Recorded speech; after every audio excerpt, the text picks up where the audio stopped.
Endgame, the culmination of Voyager's 70-year journey to reach home, which was accomplished in a mere 7 years.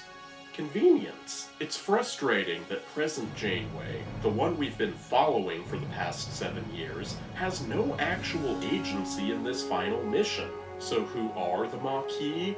Well, put simply, they are the single greatest failing of the Federation. Captain Janeway, the first woman captain as a series regular, and thus the most hated captain in all of Star Trek. But is the hatred justified? Spoiler alert, no.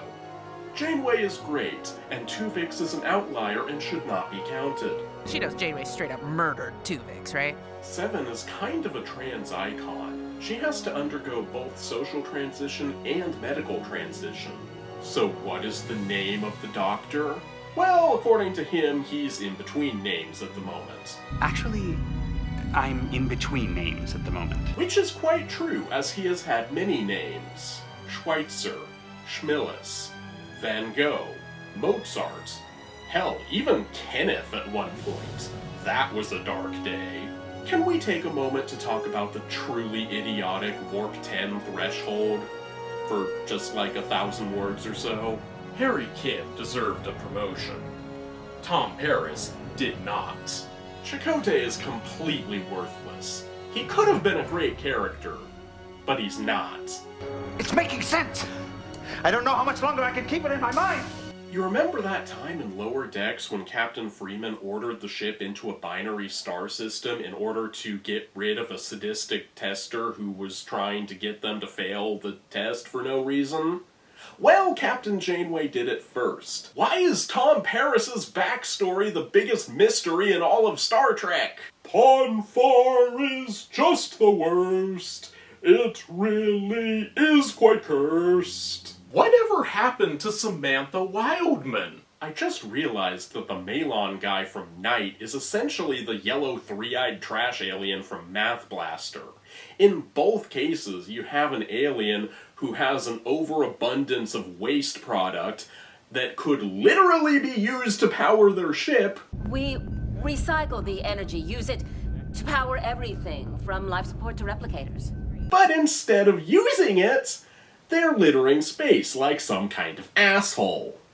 Lying. We went through this whole song and dance and he never had any intention of— Captain Proton! Surrender! Not a chance. You surrender. Naomi Wildman, the first Alpha Quadrant being born in the Delta Quadrant. Yes, I know about the Neelix cheese. Fucking Vorik, man.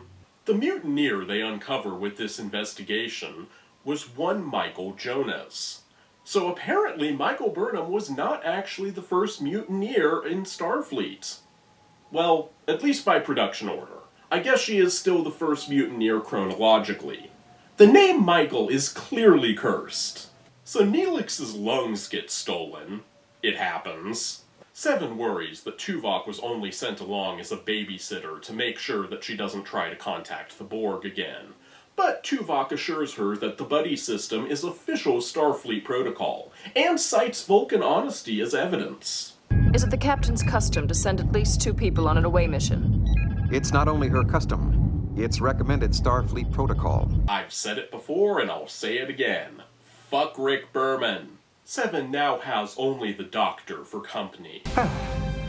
It's just the 2 of us now. And their small talk is not all that compelling. I was making a small joke. Very small. See? They've already been reduced to quoting old episodes of Star Trek. I was making a little joke, sir. Extremely little, Ensign. At least there's no tribbles this time. B'Elanna Torres once told off a Q for being a condescending prick. If you're in such a hurry, why don't you just snap your fingers and do it yourself? Oh, that's right. You've lost your powers and you need our help. Though it should be noted that it was a Q, but not Q himself. God, their naming convention is the worst! The Doctor's holo novels are literally the worst. How many authors can claim the, honor that their writing is so bad that it created a crisis 600 years in the future? Possibly J.K. Rowling. I guess we'll have to wait and see on that one. I'm Mirror Universe Crowforest. Mwahaha! What the hell are you doing here? This is my show! Get out!